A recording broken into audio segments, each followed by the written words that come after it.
Each and every Monday is $9 Monday at WagerTalk.com. All daily picks packages are priced at only $9, including $40 5% best bets. As an added bonus, all new users will receive $25 in wager bucks credited to their accounts, available for immediate use after their initial $9 Monday purchase. So make sure to take advantage of $9 Mondays at WagerTalk.com.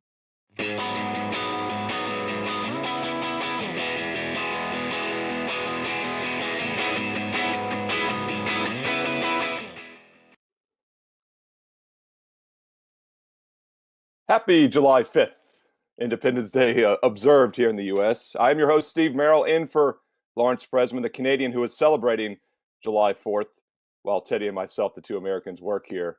Wager Talk Today, Wager Talk TV, Monday, July 5th. Great show. Going to keep it short because we got baseball only, but that's not a bad thing, as we've got Tony Mejia and, of course, Bryan Leonard breaking down the baseball. And then my co-host, as always, Teddy Covers with his big game breakdown. And Teddy, before we get into the baseball, let me throw it to you. What did you learn this weekend? What did bettors learn this weekend on July 3rd and July 4th? Well, first, we got to talk about the fact that it's not a baseball-only show. We're going to break down Game 1 of the NBA Finals for tonight. Hopefully, we'll get a chance to at least touch on Game 4 in the NHL this evening. Of course, the NBA will break it down with Tony Mejia in just a moment. When you talk about what bettors learned over the course of the weekend, look, something happened on Friday night that's worth talking about in MLB. There were 15 games. One was was it one to pick 'em or got rained out? I forget. The favorites in the other 14 games went 14-0. There was no NBA on Friday night. The hockey chalk covered 2. So what happens to the books on a night like that, where literally every favorite cashes? Or an NFL Sunday when the chalk comes in. Because obviously you see it happen during the course of a football season. Every once in a while on a Monday morning, we'll bring Dave Sheriff in and Arthur DeCesar in, and they'll talk about how they got their butts kicked all weekend. And it was a disaster weekend in the NFL because all the favorites covered. So what happens to the books when the favorites go 14-0 on Friday night? The answer? Not that much. Books that cater to wise guys all win on a night that the favorites go 14-0. Okay, and there aren't, when you look at the number of books that cater to wise guys versus recreational players, obviously more books cater to recreational players, but nonetheless, the books that cater to wise guys all win on a night like that.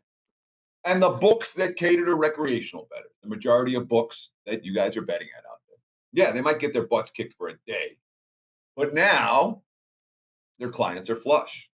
That means bigger bets and more bets. They get half of it back the very next day, and then more of it trickles in. So while you say, oh my God, favorites covered, the books must have taken a bath. Favorites covered every game on Friday night. The reality is that, yeah, on Friday night, the books do take a bath, but they get a lot of it back on Saturday and a lot of it back on Sunday. Same thing in the NFL. When you have those chalk weekends, they happen. Every year in October, we're going to see a chalk weekend.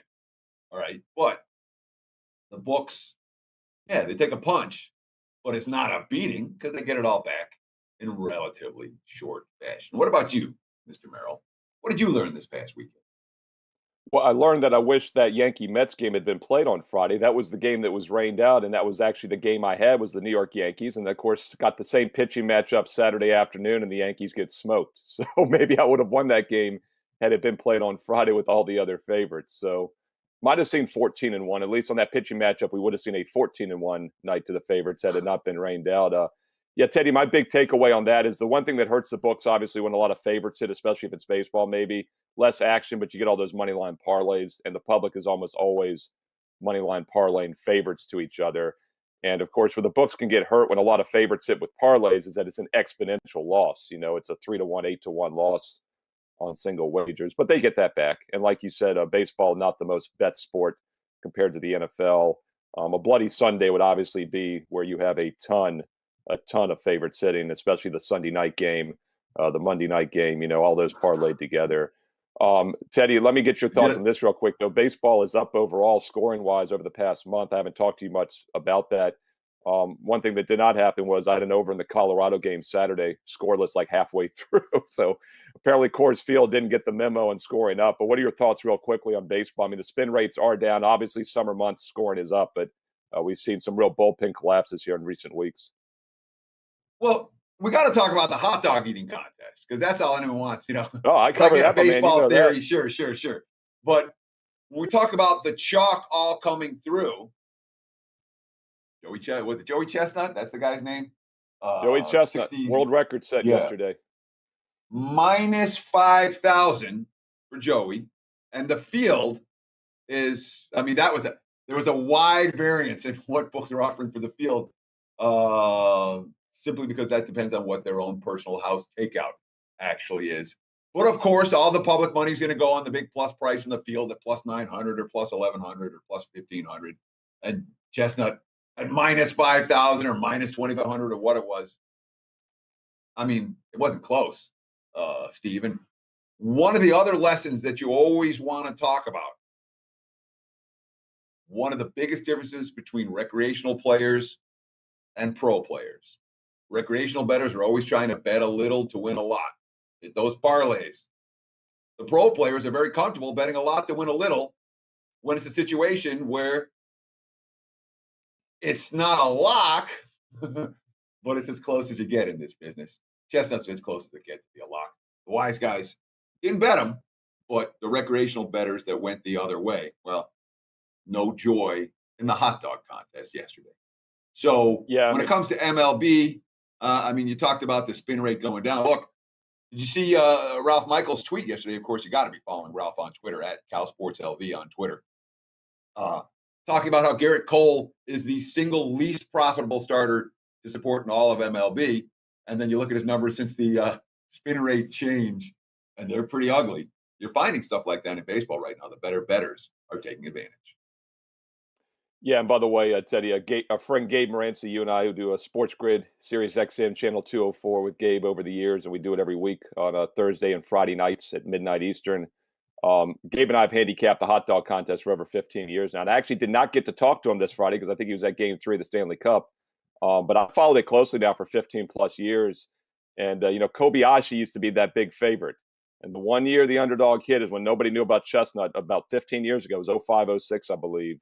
He came out of nowhere.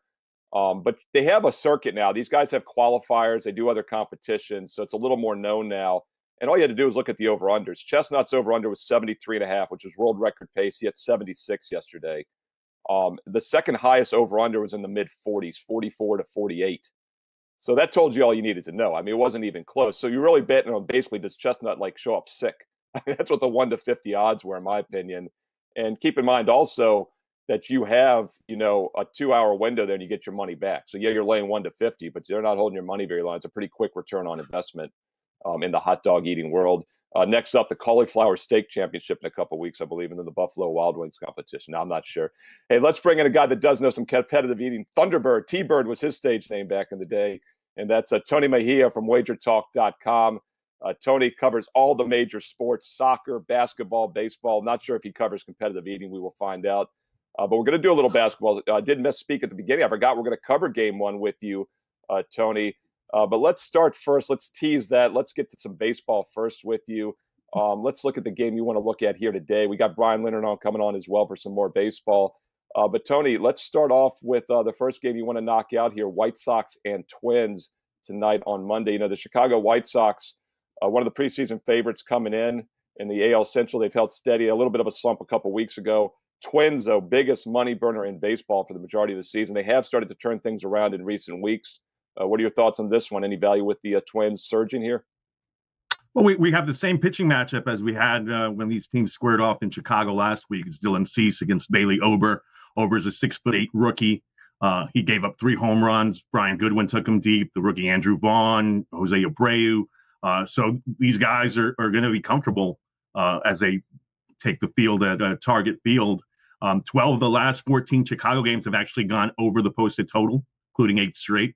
So, they're seeing the ball pretty well, and they're coming off losses to Detroit in 2 of 3. So you figure that it'll be a determined group. Again, a lot of guys seeing the ball extremely well at the plate. And, give me Cease, who's actually, he got Houston on June 17th, but over his last 5 starts, he's allowed 2 or fewer runs in 4 of them and gotten through 5 innings. So I don't really like the Chicago bullpen. But I think there's value in them holding a lead in Minnesota tonight. So this is a Twins team that's still 14 games under 500. The only less profitable team to back in MLB this year has been the Arizona Diamondbacks, who has cost their backers a small fortune over the course of the last couple months. But they are coming off a win yesterday, and there's one thing I've noticed about this Minnesota team is that when they string a win together, they string a couple of wins together. They did it against Cleveland. They did it against Texas. The last couple times they've won a game, they've won a couple. They did that last time against Kansas City as well. Do you look for trends like that? Anything that you have any interest in whatsoever, or is that just random and I'm seeing stuff that isn't really there? No, I mean, I think there's definitely, you want to ride a team that can string wins together consecutively. And there's, especially in a 162 game marathon, there's lulls where you just don't have it for successive nights. But Minnesota has had such unfortunate luck with injuries. They're a team that I really liked on paper to start the season, and then very quickly we saw that they were going in the hole. Buxton's been out. Sano's barely hit.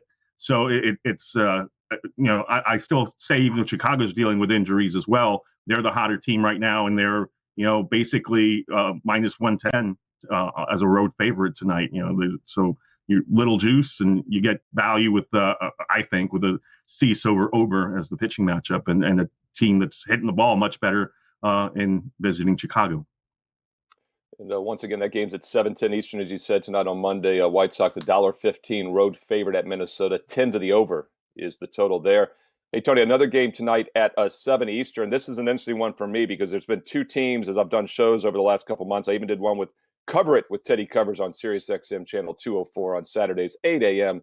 and then midnight. You talk about a time swing, 8 a.m. and then midnight again on the replay. They make you wait all day to hear that replay. But Teddy, I remember you asked me about some play on, surprise teams. We did a couple episodes ago. And back in the day, about a month and a half ago, Milwaukee was my, if they make the playoffs team, they could win it all with this, Burns-Woodruff combination. And then more recently, it's been the New York Mets for me. If they make the playoffs, obviously with DeGrom going 3 out of 7 against any team, he'll be favored. And then you got Stroman and some other pitchers, good bullpen.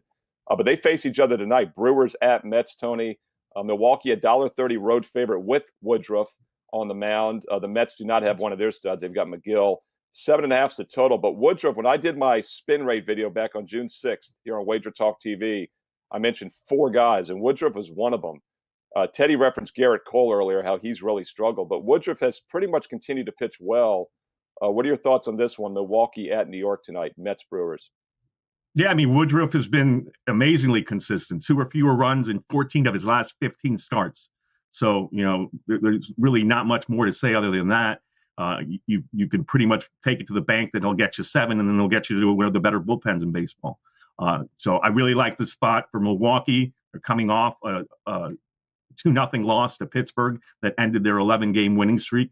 And we were able to say last month, the Brewers, they got those 2 aces at the front of the rotation, but they just can't hit. We've seen them hit now over the last few weeks. Keston Hiura is up to 166, which for him is great because he was down at 125. He actually had 3 home runs last week. They need a guy like that to get going. Avisal Garcia and Narvaez had really nice stretches there as well. And at this point, they'd scored at least 5 runs in 9 of their 11 wins during that win streak. So, you're getting consistency at the plate, which was missing most of the year. And obviously, what you're going to get in Woodruff.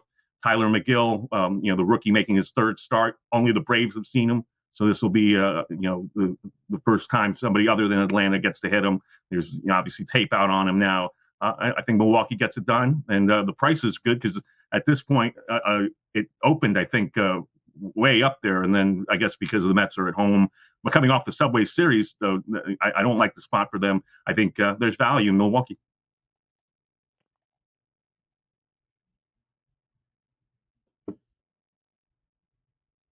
I'm muted. Is that better? There you go. Can you hear me now? Okay, my apologies. My fault. We've seen Woodruff priced at minus $2 or higher, in 4 times his last 5 trips to the hill, and the only one he wasn't was $1.50. This line is really cheap for Woodruff. We just haven't seen a whole lot of numbers like them. And we talk about McGill. it's not like we're talking about a guy who the markets are in love with. He's only made 2 big league starts. Now, he does have some good strikeout numbers, 12 Ks in his first 9 innings of work at the big league level. But, he's given up home runs in each of his 2 starts. It's not like he's in a guaranteed ace. Why do you think this number is as short as it is for Milwaukee? Are they expecting some negative momentum for the Brewers after their long winning streak got snapped yesterday? Or is it just one of these circumstances where the markets like McGill a whole lot? They're seeing something with this youngster that they think is bet on. Yeah, I mean, I don't know, Teddy, because he hasn't looked super sharp. I mean, he's gotten into the 5th in both his starts against the Braves, and Atlanta's hit or miss at the plate.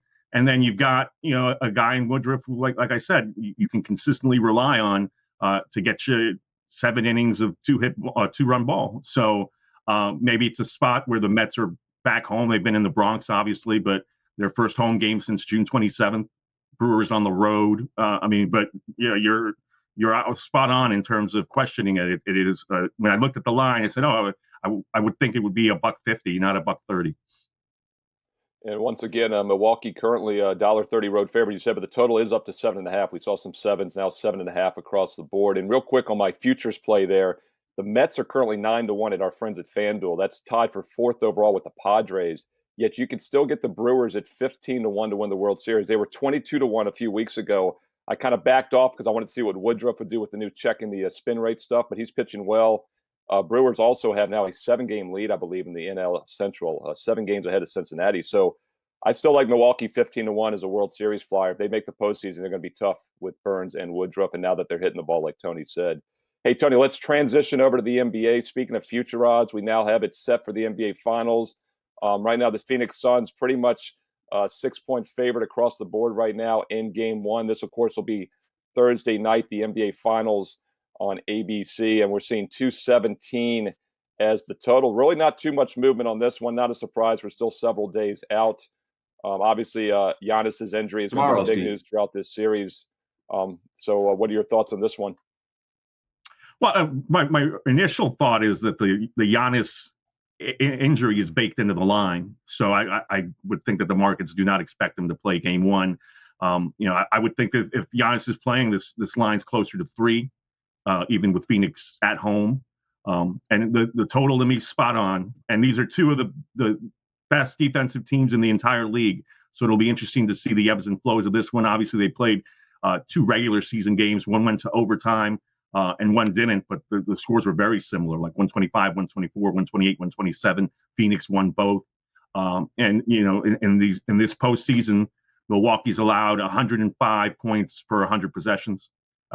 Phoenix 106.7, and both of those are by far better than the other teams in the playoffs. So, defense wins, and these 2 teams have gotten there sneakily with all the injuries and whatnot, but by defending first and foremost. So I want to ask you, Tony, because Game 1 goes tomorrow night on Tuesday, and we're seeing a fair bit of Suns money. There were 5.5s out there this morning. Now we're seeing 6s across the board. And that's a number, I guess, without Giannis, it's not way out of line for what we would expect. But considering that, A, the regular season series was real tight, and B, it's a Bucks team that's overcome a lot to get here, does that number stand out to you as being high, low, just right? I mean, you talked about the total being just right. At -6, are the books telling us that the rest factor here for Phoenix is worth something? And do you expect to see the Suns in this range at home throughout the course of the series? Right, I don't. If Giannis comes back, like I said, I think this is a 3-point spread, and then Milwaukee's favored at home. If Giannis is out, it's a little high still to me at 5.5, 6. It certainly caters to home chalk eaters, but at this point, I like other things much better if you're going to bet the Phoenix Suns and like, for instance, Phoenix Suns to win Game 1 and to win the series. The juice is $1.25, and if they win Game 1 and then you got 3 wins. I really like that prop. I think it's a DraftKings. Series price is a little steep as well. The day before they put away the Clippers, It was minus 140 to win the title. Now it's minus 185, minus 190 at BetMGM. And the Bucks are getting a nice return at plus 150. If you believe Giannis is going to play, that sounds appetizing. Yeah, and by the way, just looking at the future odds, about a week ago, I saw both Chris Paul. Once the Suns clinched, I saw Chris Paul and Devin Booker 2-1 to be MVP, and within a day later, that shifted. I'm now seeing Chris Paul 130 to 170 range, Booker 220 to 230 range. So, for what it's worth, the Chris Paul odds have come down a little. Booker's gone higher since those numbers opened. And yeah, and I misspoke. Game 1 is Tuesday night. I keep having Thursday in my mind because last week I looked it up, and the NBA, being the NBA, said regardless it was going to start Thursday, no matter if the series went 6 or 7, and they switched that because now it's Tuesday. And obviously, Buck fans would have liked to seen that extra couple days of rest for Giannis. That might have gotten him in Game 1. I think he's going to be less than 100%. And let's keep in mind real quick, Trae Young came back finally in Game 6, 4 for 17 shooting on Saturday night. So rushing a superstar back isn't always exactly the best recipe for success, especially when you've won 2 games without him like Milwaukee has. Hey, Tony Mejia, what do you have going on at WagerTalk? I forgot to mention earlier, it's $9 Monday. I got suckered into $9 Friday, $9 Saturday, $9 Sunday. We had that special weekend special at WagerTalk.com. But if you missed out the last 3 days, you've got one more chance to get $9 best bets and packages for Monday, July 5th. Tony Mejia, WagerTalk.com. What you got going today? Yeah, I'll have some baseball up today. Copa America is playing one of their semifinals as well, Peru, Brazil. Not a lot of mystery there with Brazil such a heavy favorite. And then, really looking forward to tomorrow and breaking down this series. I might have a 5% play on it. I don't usually like to do that in game ones because I like to get a feel for it. But I think I know what I want to do with these NBA finals. So, you know what? Like Drew Holiday plus 1,600 to win Finals MVP. That might be worth a sprinkle just to keep things interesting. But yeah, certainly I see that Chris Paul is now your heavy favorite to be the Finals MVP. Yeah, he recovered from the COVID that he never got sick from, I guess, is why the odds moved. But yeah, it was interesting. They were both 2-1, and then boom, money came in on Paul, at least from what I saw. And then once again, Suns about $1.95 favorite, take back around plus 170 on the Bucks to win the championship. Tony Mejia, WagerTalk.com. Thank you, Tony. Check out Tony's soccer, baseball, basketball on a daily basis, including tonight's best bets for just $9, $9 Monday. And if you want a free best bet, a free recommendation, it's coming right after the break here. Teddy Covers with his big game breakdown. We'll be right back in about 20 seconds. Each and every Monday is $9 Monday at WagerTalk.com. All daily picks packages are priced at only $9, including $40 5% best bets. As an added bonus, all new users will receive $25 in wager bucks credited to their accounts, available for immediate use after their initial $9 Monday purchase.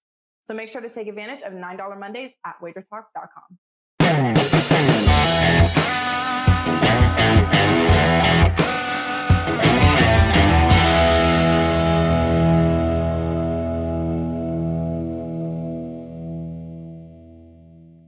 It is time for today's big game breakdown. Let's talk a little MLB for tonight.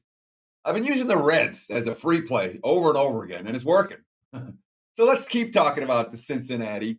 And again, today, we're seeing Cincy as short dogs in Kansas City right now. Looking at the Wager Talk live odds screen, I see the Royals about minus 120 for the game. You can shop around, find a little bit better than that. Total sitting at 10. And I understand why Kansas City's favored in this game. Cincy has bad numbers against lefties. You look for the full season. Talk about the weighted runs created plus, WRC plus, Cincy number 29 out of 30 MLB teams versus lefties. They're number 27 in OPS versus lefties. The full season numbers say they can't hit southpaws like Mike Minor. I get it. That said, Cincy's playing their best ball of the year right now. Okay. Mike Minor's 1-3 with an ERA over 8 in his last 4 starts. The Royals are 4-8 in his last 12. A Reds bullpen that was a disaster area for a good portion of the season. Guess what? I think they might still have the worst bullpen ERA in baseball, and that bullpen's lights out right now. Season-long stats that aren't telling a true number, whether it's Heath Hembry or Art Warren or Brad Brock or Sean Doolittle. Amir Garrett's been good. Ryan Hendricks has been good. They're 15-9 in one-run games compared to a 10-15 Royals team in one-run games. catcher Tucker Barnhart. It's just taken a little bit of time to have everyone hit their stride. It's been such a key for us here. We've had to lean on the bullpen. Hopefully everything kind of keeps going the way it's been going. We've been playing great baseball. This series was phenomenal. It was a fun series to be part of. There are no games you feel like out of hand at all. We got to keep playing ball and keep winning. Since he's in second place right now, they're surging. All right. A team with a boatload of momentum. KC, not so much. They've lost 10 of their last 12. They couldn't get the sweep and lost to Minnesota on Sunday. They did get Andrew Benintendi back in the lineup, which is a good news. But then again, Benintendi went over 3 with 2 strikeouts in his first game back. And I understand, Minor's got a bigger name. Vlad Gutierrez has not been dynamite. He's okay. And of course, worth noting, he left his last game. He pitched great and then got in trouble and then ended up getting charged with all the runs because the reliever behind him gave up a grand slam. So that bounces the ERA up a little bit. But I'll take my shot with Gutierrez and the Reds in this one. I think the price is right. Even money, a little bit of a plus price on Cincinnati. They're the better team. They're in better current form. That's what I'm looking for. Give me the Reds at the plus price. There's your your big game breakdown for Monday. Back to you, Mr. Merrill. Thank you, Teddy Covers. And I had to practice my big game breakdown intro because starting next week, I'll be doing that for 3 straight weeks, I believe, as Teddy gets some much-deserved rest for a couple days, the day before and after the All-Star game, and then 1 extra day nowadays. I think they give us a little extra time. But I'm looking forward to it, Teddy. And, yeah, Reds plus 80 or 80 net runs better than the Royals this year. So I would definitely say they've been the better overall team, all things equal, and they're in good current form. Hey, speaking of good current form, baseball has always been excellent for our next guest, Bryan Leonard, WagerTalk.com, one of the best baseball handicappers around for decades. And Bryan's been having a nice season in NHL hockey as well, just smoking them over the last couple months. Bryan, welcome to the show. It's $9 Monday over at WagerTalk.com. How was your weekend? And you got anything special going for $9 Monday? Yeah, nice weekend. Haven't seen much in basketball and hockey out of the series to like much, so I haven't had a lot of plays. But yeah, you're right. The playoffs have been great for me. 6-2 run in baseball. Had a nice 10-0 run overall just a couple of weeks ago. So hey, can't complain at all. I got 2 plays up on the site, 2 baseball plays, each for $9. And we got your beloved Indians coming up here in a moment, but I can't let you lead off with them. So we're going to go to the Fish instead. Joe Ranieri's beloved Miami Marlins. And we're going to take a look at a National League game first with you, Bryan. Let me know your thoughts on this one. All these games, by the way, I thought we'd have some more daytime baseball here, being a holiday in the U.S., but we got all nighttime action. First game doesn't go till 6, and then 6:40 Eastern, we got Dodgers, Marlins. The Dodgers, Bryan, of course, coming off that big series against the Nationals this past weekend. They played Saturday night. They came right back and played 11 a.m. Eastern yesterday, which is 8 a.m. Dodger time, but it didn't disrupt them. They came out and played pretty well this weekend and took it to the Nationals. Dodgers in excellent current form, to say the least. And now we've got a Buehler on the mound, about $1.55, $1.60 favorite against Rogers, 7 to the over. What are your thoughts on this one, Bryan? Yeah, you've got a Dodgers team that's won 9 straight games. They swept San Francisco in a small 2-game series, one of the hottest teams in baseball. And then Washington, one of the hottest teams in baseball the last week, and they beat them 4 straight. So now they've got their best pitcher on the mound in Walker Buehler. And of course, I'm looking to fade the Dodgers here. I mean, anytime you're betting, you want to bet on them, teams when they're low and bet against them when they're high. And right now for the Dodgers, everybody's betting the Dodgers. Everybody loves the Dodgers. Well, the Dodgers are going to have a letdown here. They go to Miami, one of the teams that they did make the playoffs last year, and I like this team's future, but they're not one of the teams that you jump off the schedule and say, oh, we get to play the Miami Marlins. It's a situation for me. You got Trevor Rogers on the mound. He's a lefty. The Dodgers have a pretty good record against lefties, but they're really not nearly as good versus lefties as they are versus righties. So I prefer Rogers here. If you take a look at the StatCast numbers, Rogers' numbers are even better than Buehler's. He's got a 2.14 ERA if you're looking for the old-fashioned way, against a 2.35 for Buehler. To me, Buehler just doesn't strike out enough batters. That's my concern there. I like Rogers here. I know Miami blew that game yesterday. They did something that I feel is a mistake the managers make, and that's when they put their closer in a game, that it's not a closing situation. And they did that with Yimi Garcia yesterday. He comes in with a 4-run lead. He blows it. and then they lose in extra innings. That's the kind of team I want to back the next game out, a team that was superior in that entire contest, and they blew it late. Now, obviously, I believe Yimmy had 44 pitches, so he's not going to be pitching tonight. But if you take a look at that Miami bullpen, the Miami bullpen's been very good, and they've got some guys in there that could make up for them. The price is going up on the Dodgers overnight. I like Miami. I gave them out last night, and I like them even better now, getting a better number. Give me Miami at home here. So I've had the Marlins a handful of times in recent weeks. The one game they scored like 9 runs the first 2 innings, and it was nice and easy. But more often than not, this Marlins lineup's really struggling to plate runs. They've scored 3 or less, 7 of their last 10 ball games. And now, while Buehler doesn't have a elite strikeout numbers, he's certainly not giving up runs in bunches. So we have a weak offense against a pretty good pitcher. Does that concern you here? Would you look at some under in this game as well? Under makes sense to me. I think the Miami offense is better now. They brought a couple guys up from the minors. They have had to deal with injuries all season long to some of their key players. They've still got, the third baseman's out. So Miami's going to be a better offensive team than what they've shown. I like their offense better now than probably any time during this season. So it is a concern, and I understand the under is probably a good play here also, but I prefer the side to that. So Bryan Leonard once again going contrarian, as is the market actually. Dodgers are as high as 170. Now it's down to about $1.55, and once again 70 over. But Brian saying that winning streak snaps tonight at 9 with the Miami Marlins as a good sized home dog. And by the way, Brian plays a lot of baseball dogs, and not a surprise. That's one of the reasons he's been a great baseball handicapper for decades, including this year at WagerTalk.com. Brian, all right, I'll let you I won't make you wait till last. I'll let you get to your beloved Cleveland Indians here in the second game we talk about against the AL defending champs, the Tampa Bay Rays, who can be a very good offensive team at times, but they kind of go through cycles, it seems. Meanwhile, Cleveland this year has been offensively challenged at times, as you know. They enter this game here off of it, 6 straight losses now.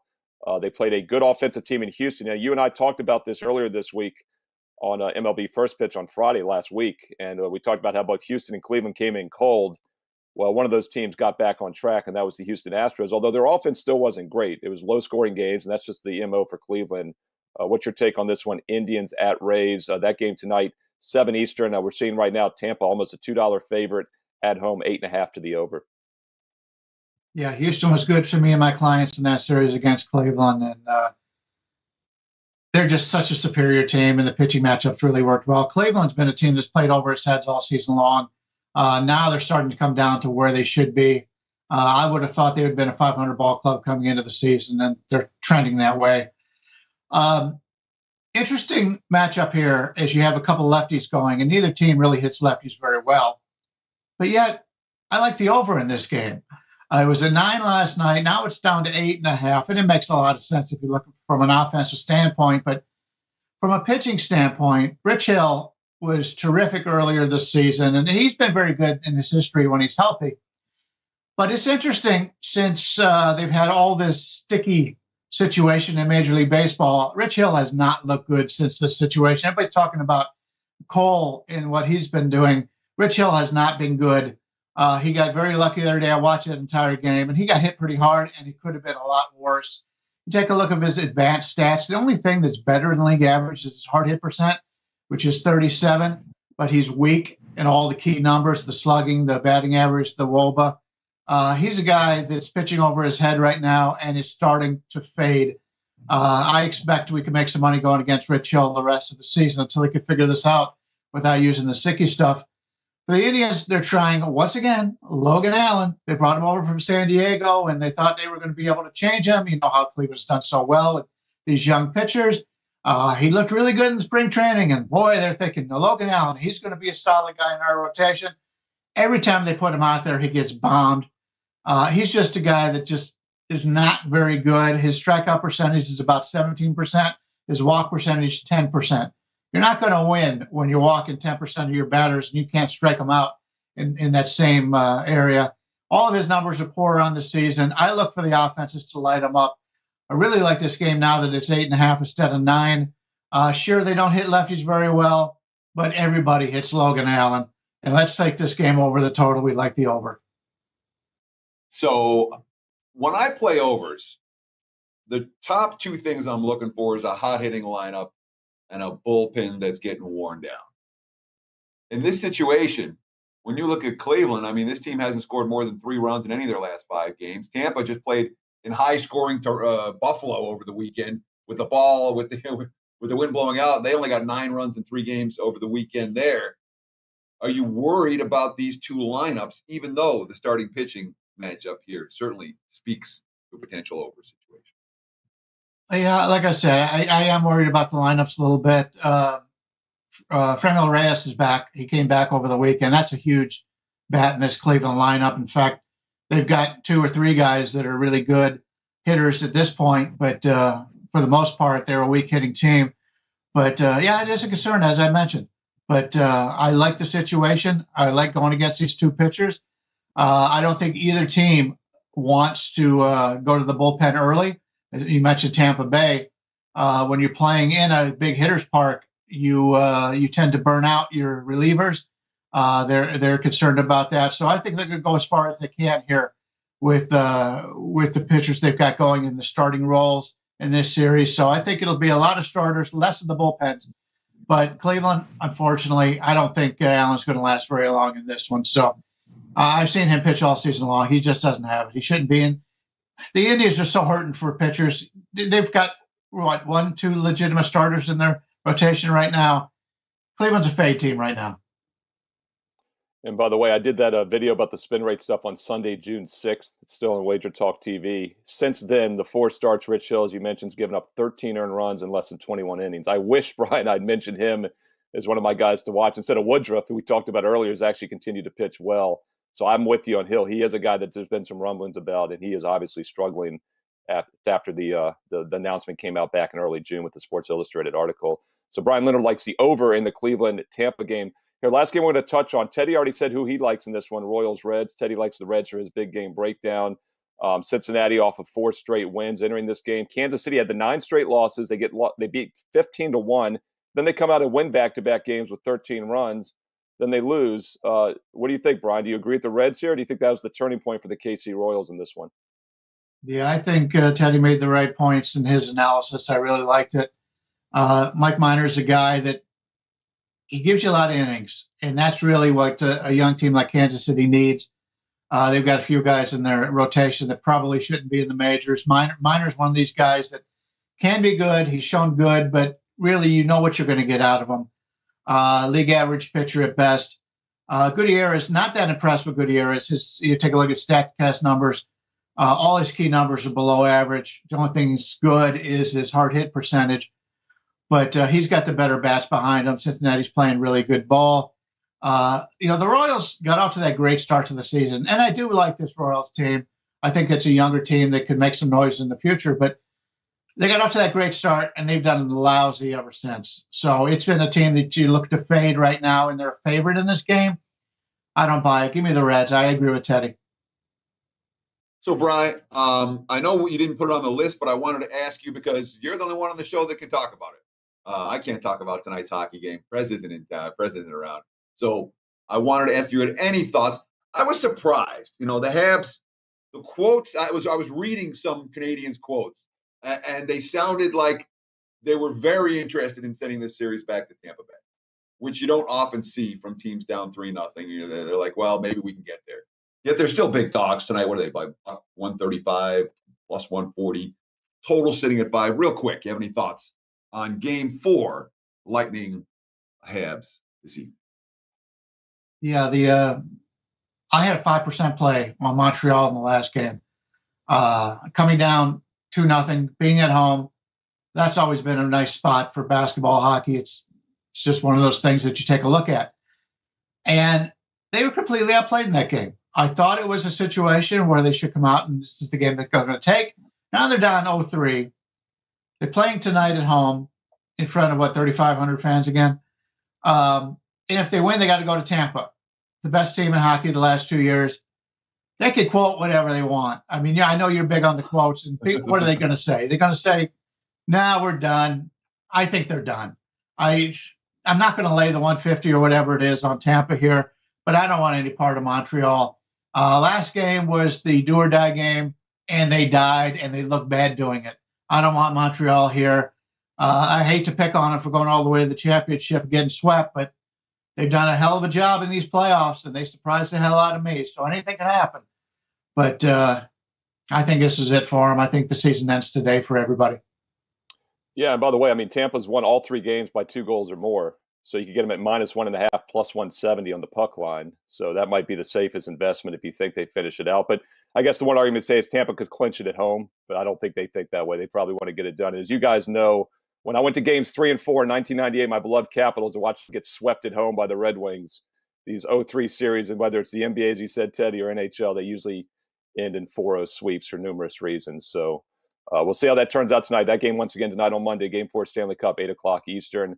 Hey, Bryan, before we let you go, once again, $9 Monday. You'll also be on First Pitch here in about an hour at 1:45 Eastern with Tony Finn, the man, the myth, the legend, Tony Finn, and Bryan Leonard on First Pitch with Drew Martin here on WagerTalk TV in about 1 hour. And Bryan, hey, have a great 5th of July. You're working like the rest of us. And check out Bryan's best bets at $9 Monday right now at WagerTalk.com. And no penalty box not needed because we just covered hockey in a very efficient way. We don't take penalties. We get it done on a power play basis. So for Wager Talk today, thanks for watching on this Monday, July 5th. I'm Steve Merrill, filling in for the Prez. We'll be back tomorrow on Tuesday. Thank you to Bryan Leonard, of course, once again for joining us. Tony Mejia, as always. Don't forget $9 Monday, WagerTalk.com. All picks and packages, just $9. And most importantly, Teddy Covers. Thank you for allowing me co-hosting with you today on Monday, and you'll be back tomorrow on Tuesday with the Prez at noon Eastern, 9 a.m. Pacific, right here on Wager Talk TV. Happy belated birthday, America.